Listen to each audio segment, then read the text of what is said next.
জয় গুরু। ওম শ্রী পরমাত্মনে নমঃ। শ্রী শ্রী গুরু গৌরাঙ্গ জয়ত। সকলকে জানাই শুভেচ্ছা এবং যথাস্থানে প্রণাম জানাই। গৌড়ীয় বৈষ্ণব ধর্ম কি এবং এর উদারতাই বা কিরূপ, আজ এ নিয়েই পাঠ ও আলোচনা করব। সংক্ষেপে বলতে গেলে শ্রী মহাপ্রভু প্রচারিত বৈষ্ণব ধর্মই হল গৌড়ীয় বৈষ্ণব ধর্ম। এমন একটা সময় ছিল যখন সাধারণ মানুষ ভগবানকে মনে করত যে ভগবান হলেন পাপীর শাস্তিদাতা, কিন্তু শ্রী মহাপ্রভুই প্রথম সাধারণ মানুষের কাছে তুলে ধরলেন শ্রী ভগবানের মাধুর্যের দিক। তিনি দেখালেন যে শ্রী ভগবানের ঐশ্বর্য তার মাধুর্যের অন্তর্গত, আর তাই তার মধ্যে রয়েছে স্নিগ্ধ মধুর জ্যোতি। তার নামাভাসেই সমস্ত পাপ তাপ দূর হয়ে যায়। সাধারণ জীব সেবার মাধ্যমে সেই মাধুর্য আস্বাদন করতে পারে। এ কথা শুনে মানুষের মনে লোভ জন্মালো, আর মানুষ তখন এই সংসার সুখকে তুচ্ছ জ্ঞান করতে লাগলো। মহাপ্রভু আমাদেরকে জানালেন যে শ্রীকৃষ্ণই হলেন পরম করুণাময়। তিনি বললেন, লোক নিস্তারিব এই ঈশ্বর স্বভাব। তাই ভগবানকে পাওয়ার জন্য জীবের যত না উৎকণ্ঠা, নিজেকে পাবার জন্য ভগবানের উৎকণ্ঠা তার থেকে আরো অনেক বেশি। শ্রী মহাপ্রভু প্রবর্তিত এই গৌড়ীয় বৈষ্ণব ধর্মের ঔদার্য বিশেষ প্রশংসনীয়। বৈষ্ণব আচার্যগণ বলেন, অন্যান্য সাধন পন্থা যে একেবারেই নিষ্ফল তা নয়।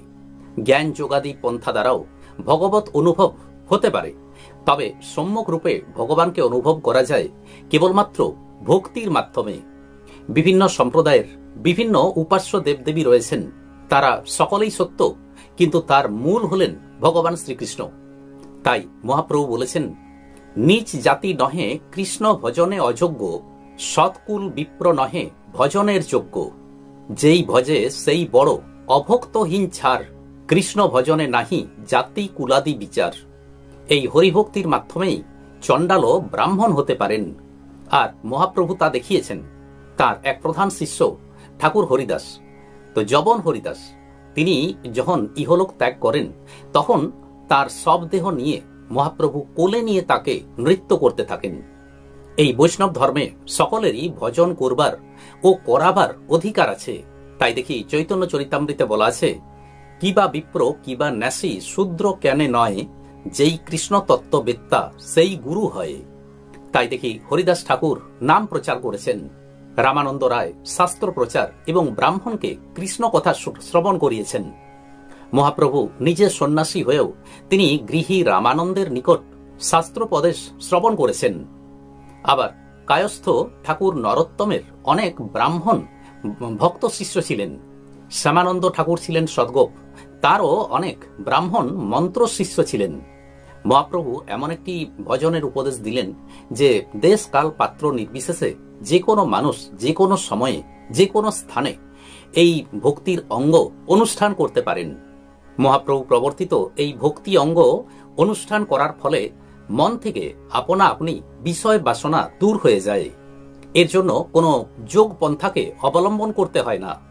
তাই চৈতন্য চরিতামৃতে বলা আছে, খাইতে শুইতে যথাতথা নাম লয়, দেশ কাল নিয়ম নাহি সর্বসিদ্ধি হয়।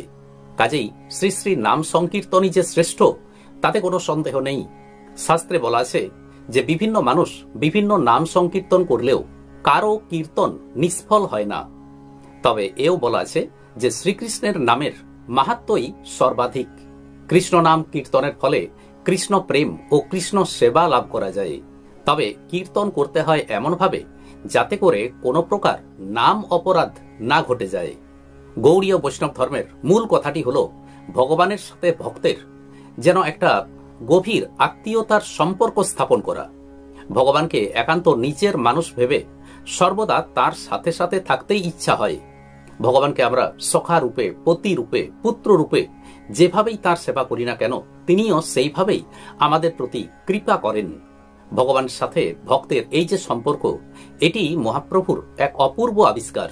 ভগবান আমার এবং আমি ভগবানের, এটি হলো গৌড়ীয় বৈষ্ণব ধর্মের মূল প্রাণ, আর এর মাধ্যমেই আমরা শ্রী ভগবানের কৃপা লাভ করতে পারি। আজ এই পর্যন্তই। আসুন এবার শ্রী ভগবানের মহামন্ত্র জপ করি। হরে কৃষ্ণ কৃষ্ণ কৃষ্ণ হরে হরে, হরে রাম রাম রাম হরে হরে। নমস্কার।